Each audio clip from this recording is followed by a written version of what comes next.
Hello everybody, and welcome to the next edition of Lou's Boomer Humor. Alright, today is, we've got a really good show for you, I think.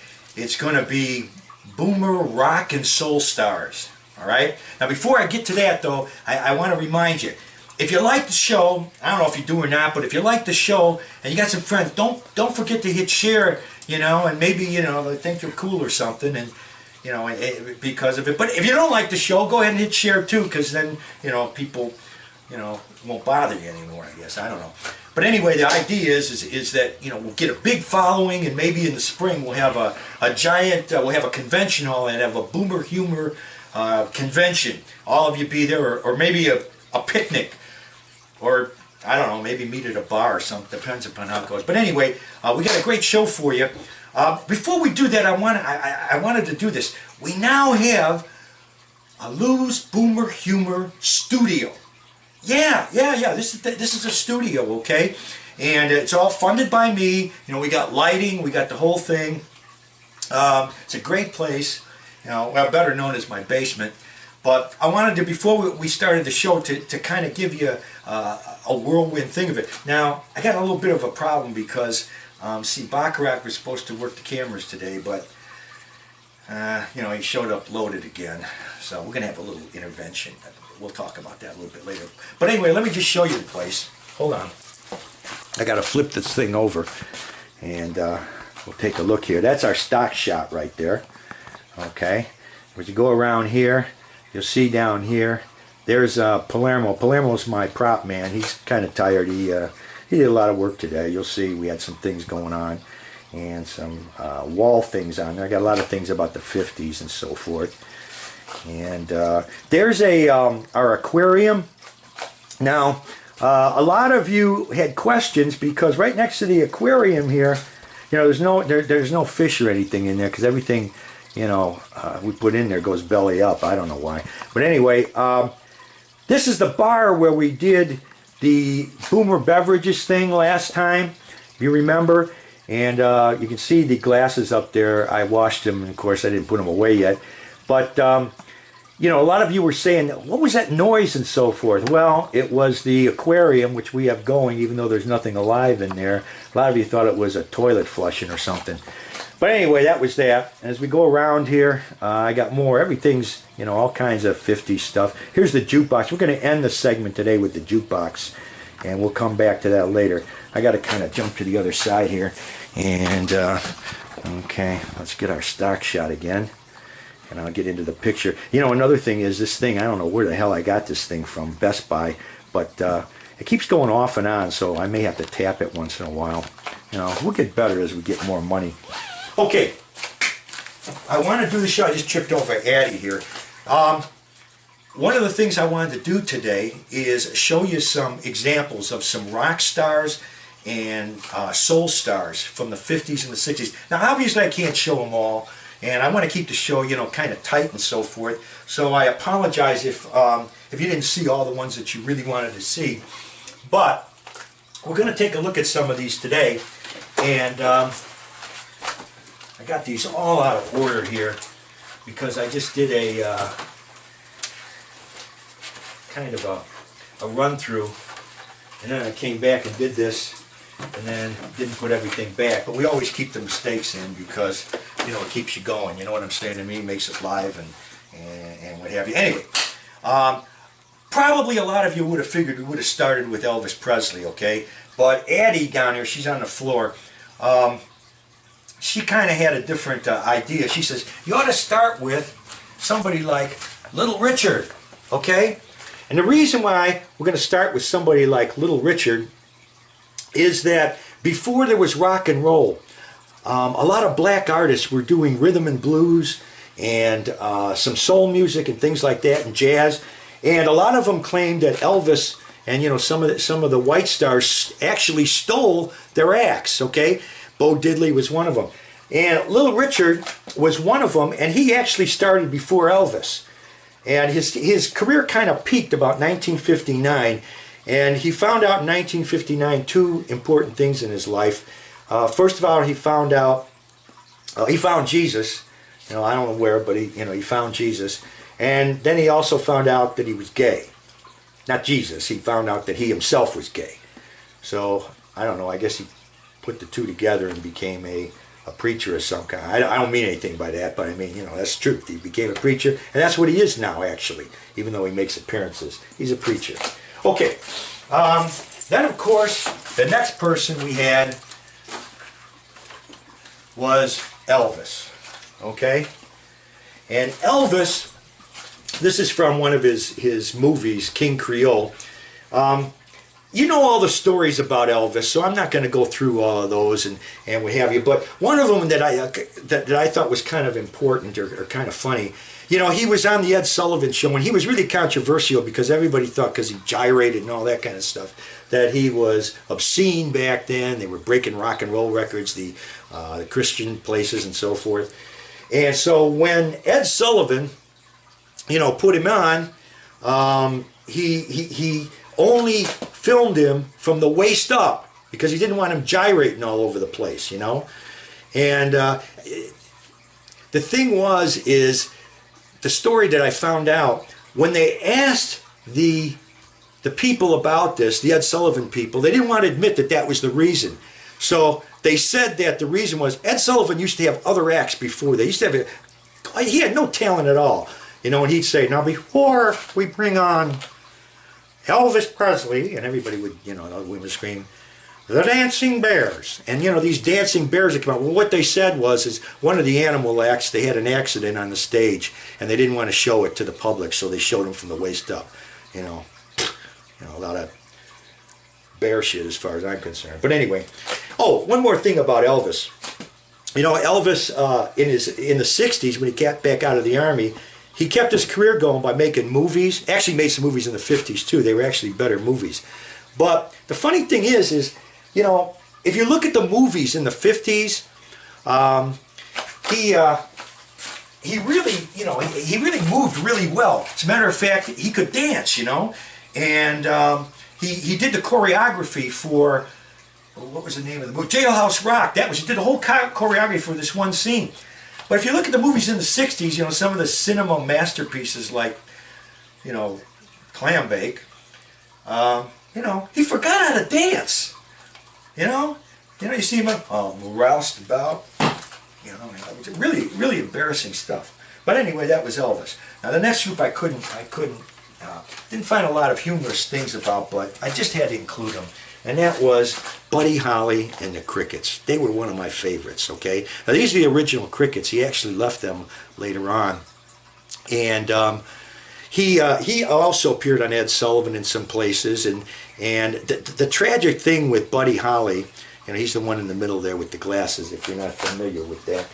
Tragic thing about Buddy Holly is in 1959, I don't know if you can see this very well. This is a poster from that.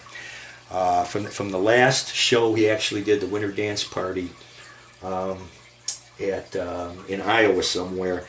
Anyway, on a plane trip, the Big Bopper, and Richie Valens were on a plane and it crashed.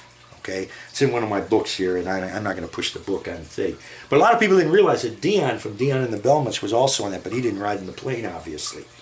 Now, in trying to find out, something kind of humorous about this, there's nothing humorous about that, but I found out that Buddy Holly, when he came from Lubbock, Texas, and he really hated Lubbock, Texas, and he really, wanted to move. But it was a very strong Baptist upbringing that he had, and they were all against rock and roll and so forth. And his preacher came up to him, and he said to him, Buddy, he said, or whatever his real name was, Buddy, he said, when you give a man money, it tells you something about his character. He said, Buddy, if I gave you $10, now $10 is probably worth about $40 or $50 today, maybe more, I don't know. Buddy, if I gave you $10, what would you do with it? And Buddy said, I get the fuck out of this town.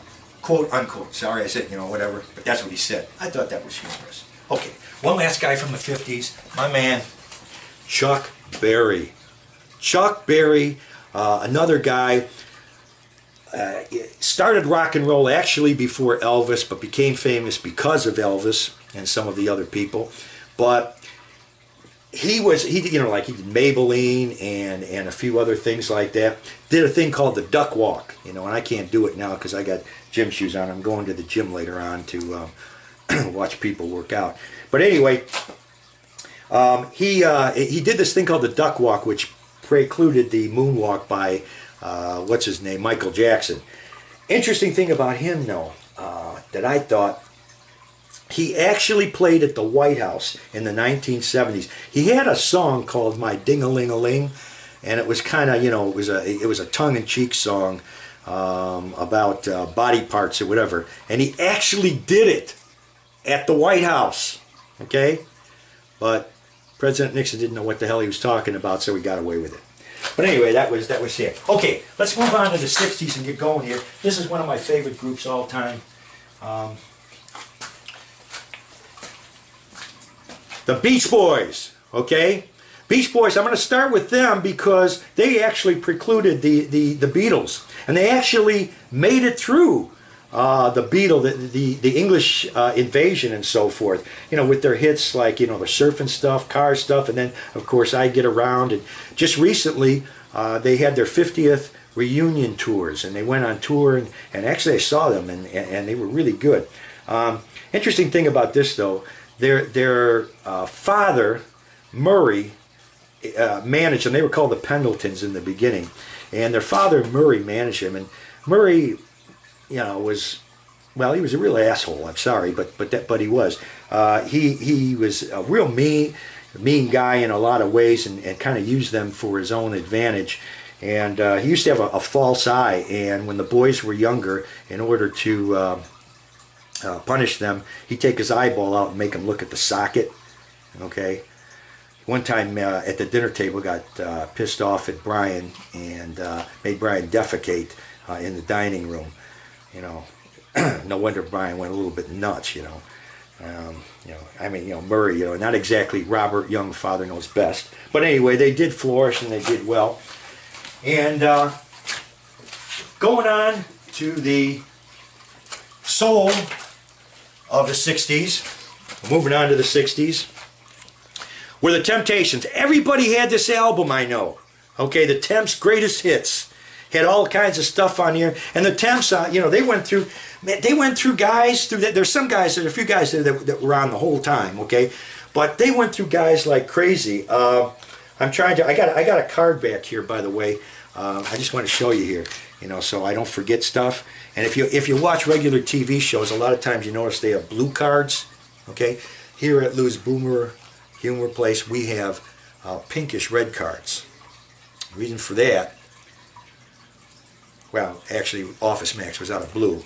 But anyway, I'm reading off of here as best I can. But David Ruffin was their main singer for a lot of these really great hits. And he came on board because a guy named Al Bryant used to be the guy, but he broke a beer bottle over their manager's head on Christmas Eve, and they frowned on that.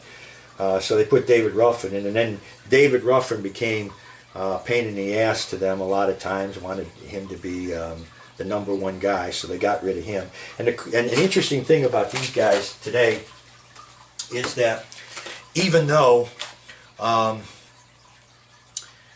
they all broke up and so forth, there were about 11 Temptations groups going on at the same time, because each guy and each person from it had their own group. As of, I Googled this, as of I think last year, 2015, they're officially broken up. I don't know, if they are now. Okay, gotta mention, of course, the Beatles. Okay, now, most things about the Beatles. I don't have to. This is one of the albums everybody had to have, introducing the Beatles. Okay, and had all the hits and so forth on it. A lot of people don't realize it, but they actually got started in Hamburg, Germany. They were a backup band for a guy named Tony Sheridan. And Tony let them, on their album, do one single called Ain't She Sweet. And it ended up being kind of a big hit, and then they kind of went from there. And they went through their growing pains and so forth. By the way, Paul McCartney bought all the rights to Buddy Holly's songs. all the royalty rights. So that's kind of interesting. Okay, we're going to end with the King of Soul. Yes, we're going to end with James Brown. Okay, you know, James was fantastic. You know, he had an act like he did the splits. He pulled the microphone back and forth. He had an act where, you know, he would get real tired and guys would have to come out and cover him and all these kinds of things. He's just a great act. He went through most of, actually started in the 50s, but the 60s were his real thing, you know, with Black and Proud and, of course, what was the one I Feel Good. You know, that was a good one too, and so forth. The only problem with poor James Brown, he had a really bad habit. When he'd get pissed off, he'd pull out a gun and start shooting people. You know? Again, like we say on Boomer Humor, nobody's perfect, but yeah, he did that. These are some of his, just a few of his mug shots. I think the one down here, these down here are the ones where it was domestic abuse. This one up here is an interesting. He looks kind of happy to be, you know, in this position. You see here he got naked and decided. I don't know why, but at a motel he was staying at, there was a insurance convention going on, you know, and for whatever reason he went in there with a shotgun and started blasting away. Didn't hurt anybody, but you know, can you imagine if some poor guy from Iowa, Allstate or something, you know, goes there and, you know, gets freaked out by James Brown? I guess that's enough. Okay, that's just a little bit of a taste of some of the music, the rock and the soul from that time. We're going to end it in an interesting way, and to do that I got to turn the camera around here. Excuse me. Again, Bach, well, I can't say, you know, anyway. He actually invented this shot, but what am I going to tell you? Let me zoom out a little bit so we can see, get this a little better here. Okay. All right. What I want to do with this one, if this works out, you know, let's face it, all of us, you know, probably, let me turn the light on. I think we get a little more light here. You know, let's face it, all of us probably at one time or another did, okay, that's a little better.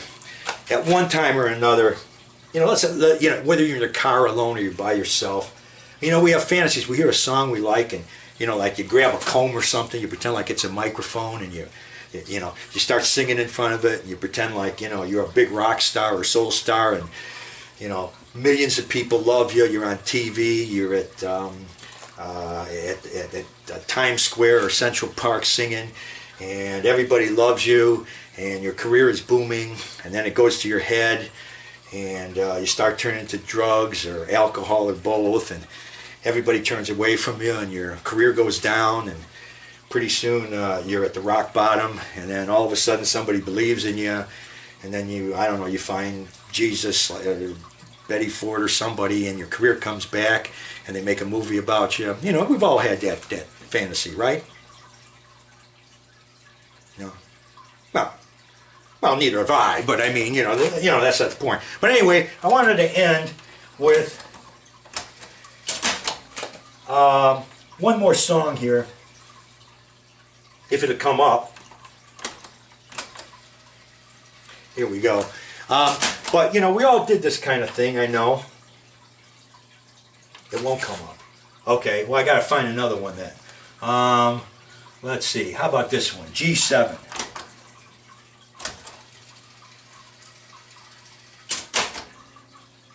Alright, jukebox isn't working.